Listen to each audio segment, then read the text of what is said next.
Have you ever wondered if vampires truly walked among us?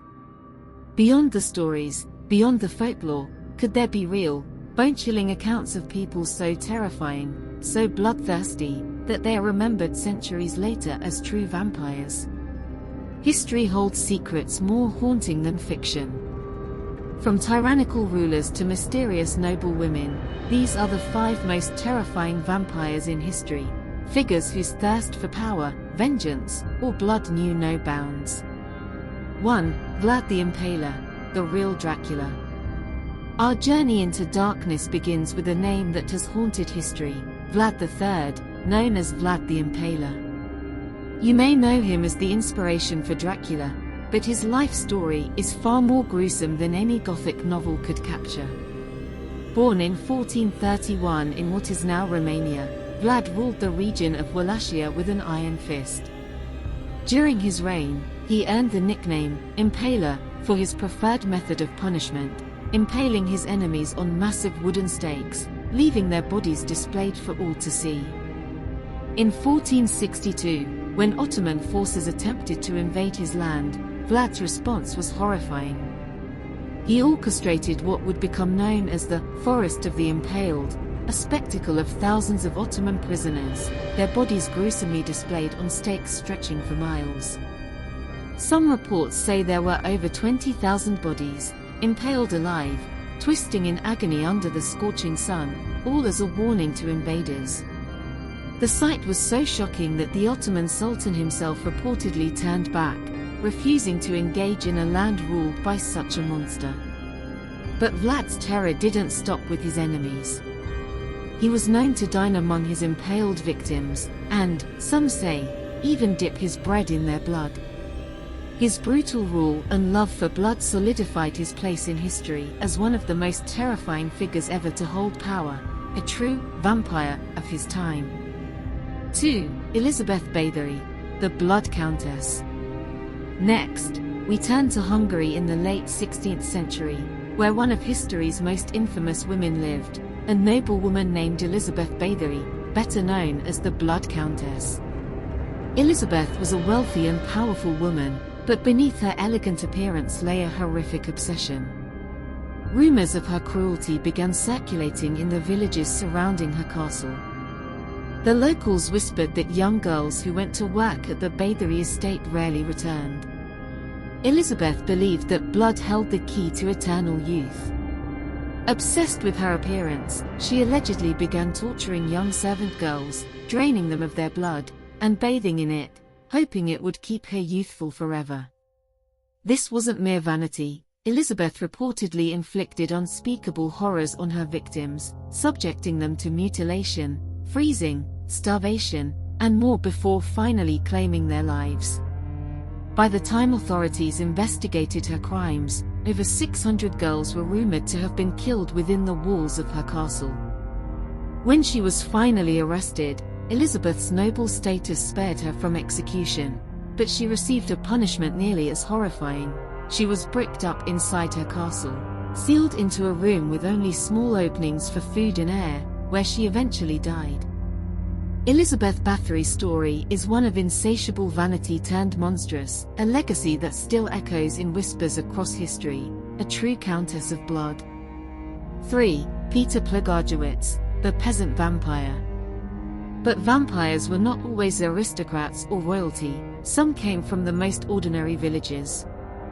In 1725, a small village in Serbia was terrorized by a peasant named Peter Plogojowitz, after his death. Peter was said to have died suddenly of a mysterious illness, but within days of his burial, villagers claimed to see him wandering the streets at night. It wasn't long before a wave of death struck the village, and the afflicted claimed Peter had visited them in their sleep. When a delegation exhumed his grave, they made a discovery that would fuel vampire legends for centuries. Peter's body appeared perfectly preserved, his hair and nails had grown, and there was fresh blood on his mouth. The villagers panicked, and with no other solution, they drove a stake through his heart and burned his body. Peter Plogojowitz became one of the earliest recorded cases of a vampire, and his legend set off vampire hysteria across Eastern Europe, inspiring fear that undead bloodsuckers could rise from any grave. 4. Arnold Paole, the Serbian soldier. Just a few years after Peter Plogojowitz, another tale of vampirism spread through Serbia, this time involving a soldier named Arnold Paole. Paole had reportedly confessed before his death that he had encountered vampires while serving in the military and had been haunted by them since. He was terrified that he, too, would become one of them.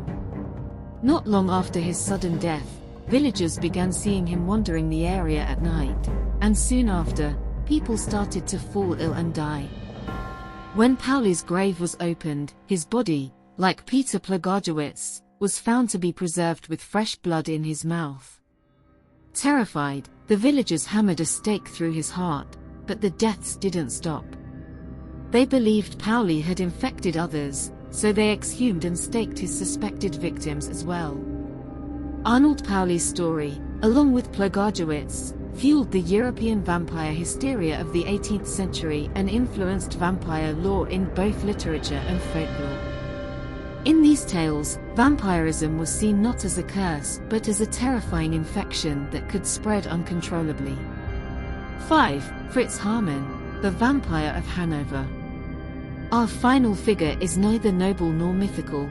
His horrors are rooted in the 20th century. Fritz Haarmann, a man now known as the Vampire of Hanover, was a German serial killer whose crimes shocked the world. Between 1918 and 1924, Haarmann preyed on young men and boys, luring them back to his apartment where he would assault, murder, and sometimes consume them. He would bite into their necks, earning him the nickname Vampire and striking terror into the hearts of those in Hanover. What makes Haarmann's story particularly horrific is the rumor that he not only killed his victims but also sold their flesh on the black market as meat. The people of Hanover were haunted by the idea that they might have unknowingly eaten human flesh.